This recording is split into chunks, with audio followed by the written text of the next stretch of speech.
Assalamualaikum warahmatullahi wabarakatuh. Perkenalkan, nama saya Lineng T. Muhammad dari kelas akuntansi B.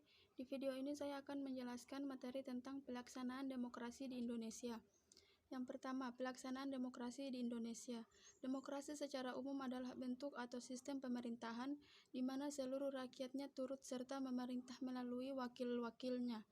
Menurut Abraham Lincoln, demokrasi adalah sistem pemerintahan yang diselenggarakan dari rakyat, oleh rakyat, dan untuk rakyat. Istilah demokrasi sendiri berasal dari bahasa Yunani, yaitu demos yang artinya rakyat dan kratos yang artinya pemerintahan. Pengakuan resmi bahwa Indonesia adalah negara demokrasi terdapat pada Undang-Undang 1945 Pasal 1 Ayat 2 yang berbunyi, "Kedaulatan berada di tangan rakyat dan dilaksanakan menurut Undang-Undang Dasar." Pancasila sila keempat yang berbunyi, "Kerakyatan yang dipimpin oleh hikmat kebijaksanaan dalam permusyawaratan perwakilan." Sejak merdeka, bangsa Indonesia pernah melaksanakan 3 macam demokrasi, yaitu demokrasi liberal, demokrasi terpimpin, dan demokrasi Pancasila. Berikut ulasannya. 1. Demokrasi liberal 1950-1959. Demokrasi liberal atau demokrasi parlementer berlaku pada tahun 1950 dan 1959. Pada saat itu, konstitusi yang berlaku adalah UUD 1950. Berdasarkan UUD 1950, sistem pemerintahan dan demokrasi yang diterapkan di Indonesia yaitu sistem parlementer dan demokrasi liberal. Di dalam sistem parlementer ini, kepala pemerintahan adalah Perdana Menteri dan Presiden hanya sebagai kepala negara.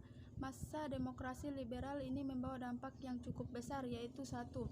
Pembangunan tidak berjalan lancar karena kabinet selalu silih berganti. 2. Tidak ada partai yang dominan, maka seorang kepala negara terpaksa bersikap mengambang di antara kepentingan banyak partai. 3. Di dalam sistem multipartai tidak pernah ada lembaga legislatif, yudikatif, dan eksekutif yang kuat. 4. Munculnya pemberontakan di berbagai daerah. 5. Memunculkan ketidakpercayaan publik terhadap pemerintahan saat itu. 2. Demokrasi terpimpin 1959 sampai 1966.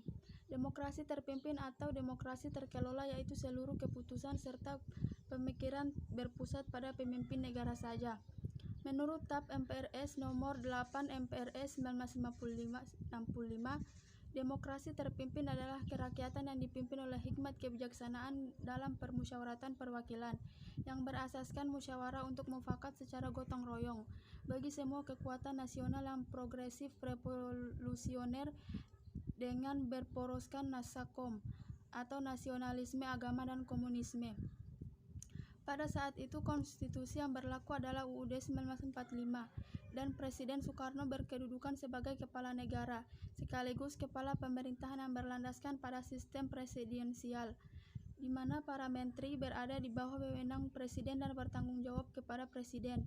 Yang ketiga, demokrasi Pancasila 1966 sampai sekarang.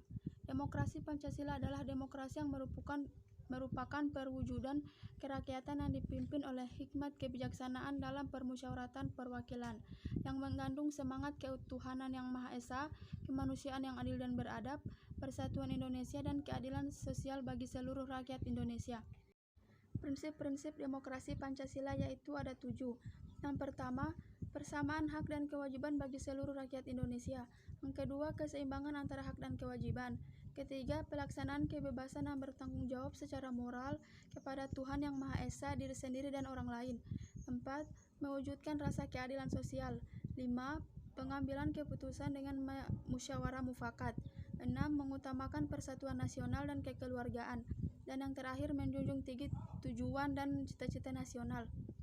Sebagai bentuk pemerintahan, demokrasi meliputi unsur-unsur sebagai berikut. Yang pertama, partisipasi masyarakat secara aktif dalam kehidupan bermasyarakat, berbangsa, dan bernegara. 2. Pengakuan akan supremasi hukum atau kedaulatan hukum. 3. Pengakuan akan kesamaan di antara warga negara. 4. Kebebasan untuk menyatakan pendapat, berserikat, berkumpul, dan mengeluarkan pendapat. 5. Peradilan yang bebas dan tidak memihak. 6. Kebebasan untuk meyakini kepercayaan, menyatakan pikiran dan sikap sesuai dengan hati nuraninya. 7.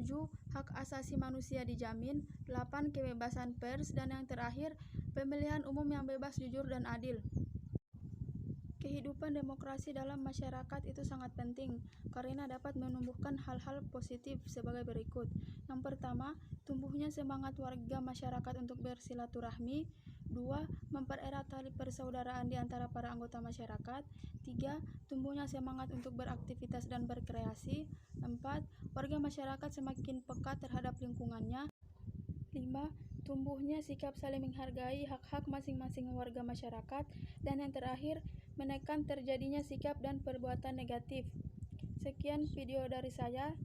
Lebih dan kurangnya saya mohon maaf. Wassalamualaikum warahmatullahi wabarakatuh.